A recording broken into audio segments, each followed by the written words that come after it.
या आपने किश्तों पे लिया, आपके यूट्यूब चैनल पे 2 लाख सब्सक्राइबर हो गए, तो आपने घर पे ये चीज़ कैसे बताई कि नहीं चलिए ये मैं कुछ कर रहा हूँ, यहाँ पे शायद पैसे आने की पॉसिबिलिटी है?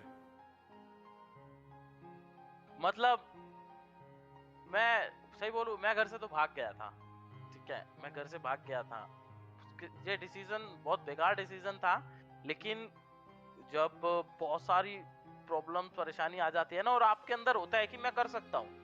मेरे को पूरा था कि मैं कर सकता हूँ और मैं करूँगा, तो मैं भाग गया और मैं 6 महीने अपने घर से दूर रहा। जॉब करने का भी मौका मिला, कई बार तो ऐसा था कि ज़मीन पे सो रहे हैं, लेकिन वीडियोज़ मैं डालता था। वीडियोज़ मैं इस फ़ोन से डालता रहता था। एंड जब मेरे 50,000 सब्सक्राइबर्स हुए, तो मैंने मम्मी को बोला। अब माँ का दिल ना बड़ा प्यारा होता है, तो मेरी मम्मी मेरा चैनल देखती रहती थी और मेरी बहन भी। तो वो बोलते थे, "वीर, आज 50,000 हो गए, है ना?" मैंने कहा, "हाँ, हो गए।" फिर कुछ दिन बाद 1 लाख हो गए। "वीर, आज 1 लाख हो गए ना?" मैंने कहा, "हाँ, हो गए।" तब डैडी को इतना नहीं पता था कि यूट्यूब और ये सब क्या होता है, क्योंकि उन्होंने कभी पता ही देखो, बहुत सारे पेरेंट्स को पता ही नहीं होता है कि यूट्यूब से क्या होता है या फिर गेमिंग में क्या होता है। उनको जस्ट ऐसा लगता है कि बस गेम ही तो है, खेल रहे हैं। तो फिर जब मेरी पहली इनकम आई और मैंने मैं घर गया वापस, मतलब 8 या 9 मंथ्स के बाद मैं अपने घर वापस गया। फिर मैंने अपनी पहली इनकम अपनी मम्मी को दी।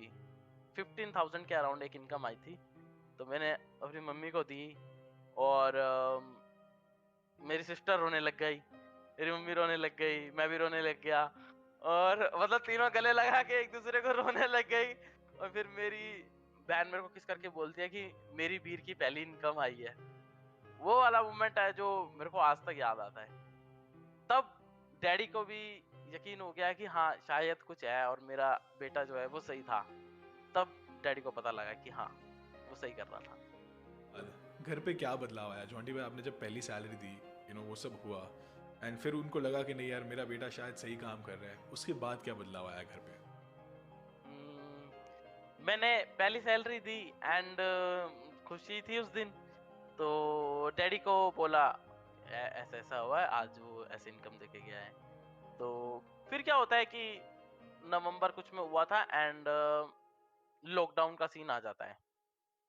अभी पिछले साल लॉकडाउन का सीन आ जाता है एंड पापा अब ड्राइवर थे, तो पापा तो नहीं बाहर नहीं जा सकते थे। पापा बैठे रहे। इंस्टॉलमेंट्स तो भरनी है, रेंट भी भरना है, सब कुछ भरना है। उस दिन मुझे बहुत प्राउड फील हुआ जब मतलब मैं तो अपने घर से दूर रहता हूँ और गेमिंग हाउस में मेरा, और मम्मी, डैडी और मेरी सिस्टर साथ में रहती हैं। तो मैं एक घर खाना खाने जाता था लॉकडाउन में। तो एक दिन मैं रात को बैठा हुआ था, ऐसे मम्मी के पास बैठ के बातें कर रहा था, खाना खा रहा था। तो डैडी का तो सब कुछ छूट चुका था, कुछ नहीं था हमारे पास, सेविंग्स तो थी ही नहीं।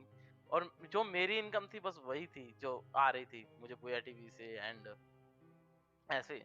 तो पिंड से फ़ोन आता है, पिंड हमारा गाँव जो है वहाँ से फ़ोन आया और बोलते कि कैसा चल रहा है? कुछ ज़रूरत है तो बताओ।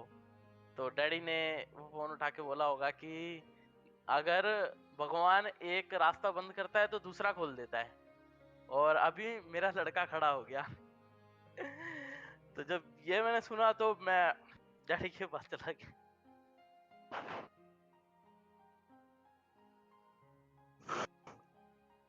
तो बस ये सब हुआ और उस दिन से डैडी भी खुश, सब खुश। और अब डैडी मना नहीं करते, अब डैडी खेलते हैं कि अब डैडी पता है क्या बोलते हैं? अब डैडी बोलते हैं कि अच्छा एफवाईसी का इंटरव्यू है यार, तेरे को कहीं जाना है? चल आ, मैं तेरे को गाड़ी में छोड़ के आता हूँ, सवारी गई भाड़ में। ऐसे बोलता है डैडी। गले लगा लेता, अभी अब बैठे होते